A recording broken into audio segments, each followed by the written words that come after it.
World sees Obama as incompetent and amateur. The president is well-intentioned, but can't walk the walk on the world stage, by Mort Zuckerman, posted June 18, 2010. President Obama came into office as the heir to a great foreign policy legacy enjoyed by every recent U.S. president. Why? Because the United States stands on top of the power ladder, not necessarily as the dominant power, but certainly as the leading one. As such, we are the sole nation capable of exercising global leadership on a whole range of international issues, from security, trade, and climate to counterterrorism. We also benefit from the fact that most countries distrust the United States far less than they distrust one another, so we uniquely have the power to build coalitions. As a result, most of the world still looks to Washington for help in their region and protection against potential regional threats. Yet, the Iraq war lingers, Afghanistan continues to be immersed in an endless cycle of tribalism, corruption, and Islamist resurgence, Guantanamo remains open, Iran sees how North Korea toys with Obama, and continues its programs to develop nuclear weapons and missiles, Cuba spurns America's offers of a greater opening, and the Palestinians and Israelis find that it is U.S. policy positions that defer serious negotiations.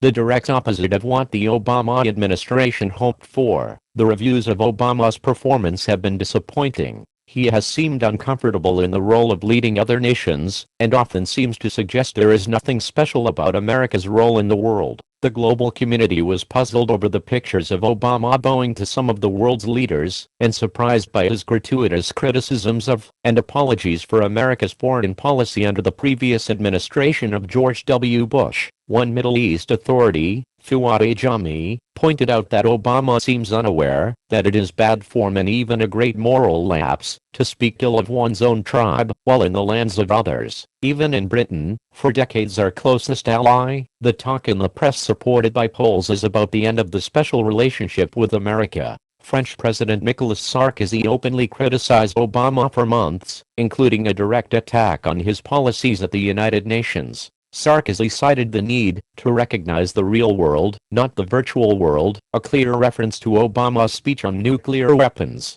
When the French president is seen as tougher than the American president, you have to know that something is awry. Vladimir Putin of Russia has publicly scorned a number of Obama's visions. Relations with the Chinese leadership got off to a bad start with the president's poorly organized visit to China, where his hosts treated him disdainfully and prevented him from speaking to a national television audience of the Chinese people. The Chinese behavior was unprecedented when compared to visits by other U.S. presidents. Obama's policy on Afghanistan, supporting a surge in troops, but setting a date next year when they will begin to withdraw, not only gave a mixed signal, but provided an incentive for the Taliban just to wait us out. The withdrawal part of the policy was meant to satisfy a domestic constituency, but succeeded in upsetting all of our allies in the region. Further anxiety was provoked by Obama's severe public criticism of Afghan President Hamid Karzai and his coterie of family and friends for their lackluster leadership, followed by a reversal of sorts regarding the same leaders. Obama clearly wishes to do good and means well, but he is one of those people who believe that the world was born with the word and exists by means of persuasion, such that there is no person or country that you cannot, by means of logical and moral argument, bring around to your side.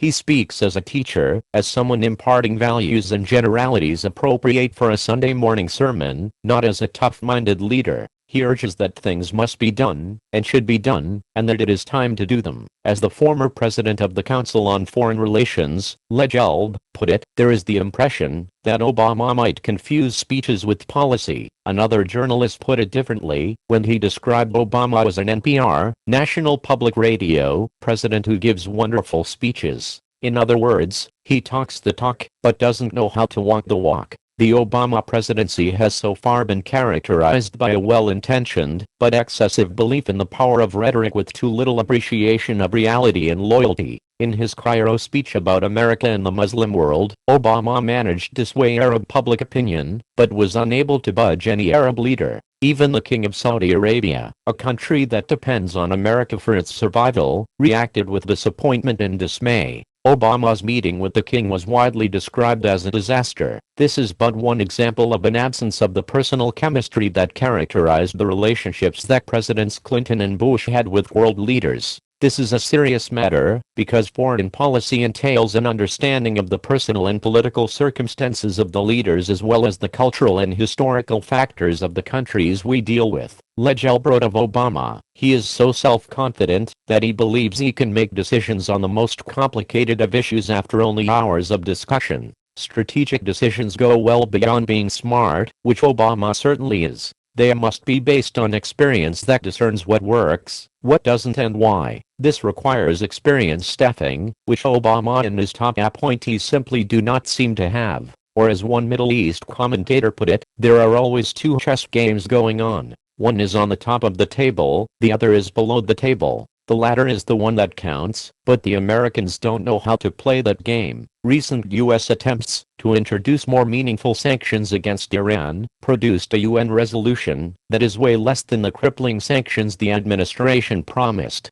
The United States even failed to achieve the political benefit of a unanimous Security Council vote. Turkey, the Muslim anchor of NATO for almost 60 years, and Brazil, our largest ally in Latin America, voted against our resolution. Could it be that these long-standing U.S. allies, who gave cover to Mahmoud Ahmadinejad and Iran's nuclear ambitions, have decided that there is no cost in lining up with America's most serious enemies, and no gain in lining up with this administration? The end result is that a critical mass of influential people in world affairs who once held high hopes for the president have begun to wonder whether they misjudged the man. They are no longer dazzled by his rock star personality, and there is a sense that there is something amateurish and even incompetent about how Obama is managing U.S. power. For example, Obama has asserted that America is not at war with the Muslim world. The problem is that parts of the Muslim world are at war with America and the West. Obama feels, fairly enough, that America must be contrite in its dealings with the Muslim world,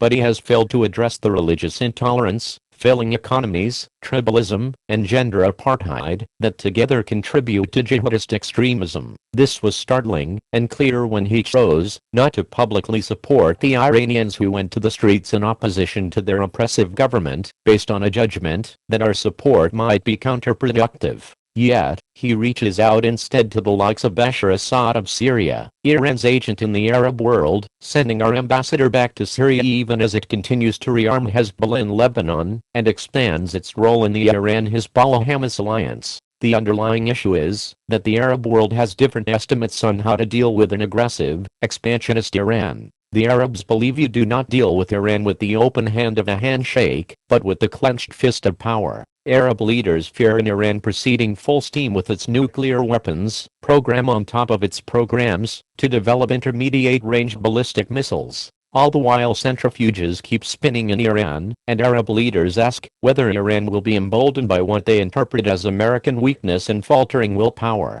They did not see Obama or his administration as understanding the region, where naivete is interpreted as a weakness of character, as amateurism, and as proof of the absence of the tough stuff of which leaders are made. That's why many Arab leaders were appalled at the decision to have a civilian trial of Khalid Sheikh Mohammed in New York. After 9/11, many of them had engaged in secret counterterrorism activities under the umbrella of an American promise that these activities would never be made public. Now they feared that this would be the exact consequence of an open trial. America right now appears to be unreliable to traditional friends, compliant to rivals, and weak to enemies. One renowned Asian leader stated recently at a private dinner in the United States, "We in Asia are convinced that Obama is not strong enough to confront his opponents, but we fear that he is not strong enough to support his friends." The United States for 60 years has met its responsibilities as the leader and the defender of the democracies of the free world. We have policed the sea lanes, protected the air and space domains, countered terrorism, responded to genocide, and been the bulwark against rogue states engaging in aggression. The world now senses, in the context of the erosion of America's economic power and the pressures of our budget deficits, that we will compress our commitments. But the world needs the vision, idealism, and strong leadership that America brings to international affairs. This can be done, and must be done. But we are the only ones who can do it, the only ones who can